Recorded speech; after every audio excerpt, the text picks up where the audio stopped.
उपमुख्यमंत्री अजित पवार यांच्या विमान अपघाताच्या संदर्भात केंद्रीय नागरी उड्डाण मंत्र्यांनी संसदेत दिलेल्या उत्तरावर राष्ट्रवादी काँग्रेस पक्षाचे आमदार रोहित पवार यांनी तीव्र संताप व्यक्त केलाय।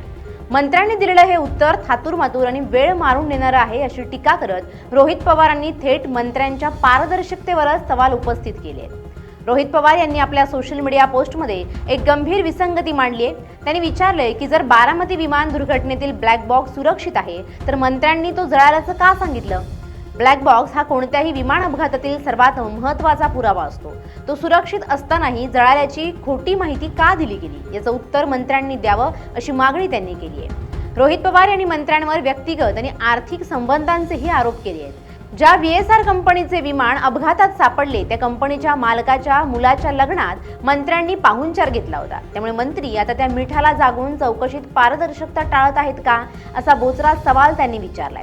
केवळ बारामतीतच नव्हे तर अहमदाबादमध्ये झालेल्या एअर इंडिया विमान अपघाताच्या चौकशीतही अमेरिकन सुरक्षा एजन्सीने मागितलेली माहिती का दिली जात नाही असा प्रश्नही त्यांनी उपस्थित केलाय।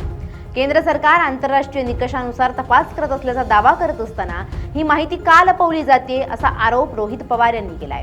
या प्रकरणातील सत्य बाहेर येण्यासाठी काँग्रेससह इंडिया आघाडीतील सर्व मित्रपक्ष हा विषय संसदेत प्रभावीपणे मांडतील असा विश्वासही रोहित पवारांनी व्यक्त केलाय। विमान प्रवाशांच्या सुरक्षिततेचा हा प्रश्न असल्याने यात कोणतीही तडजोड खपवून घेतली जाणार नाही असा इशारा देखील रोहित पवारांकडून देण्यात आला आहे।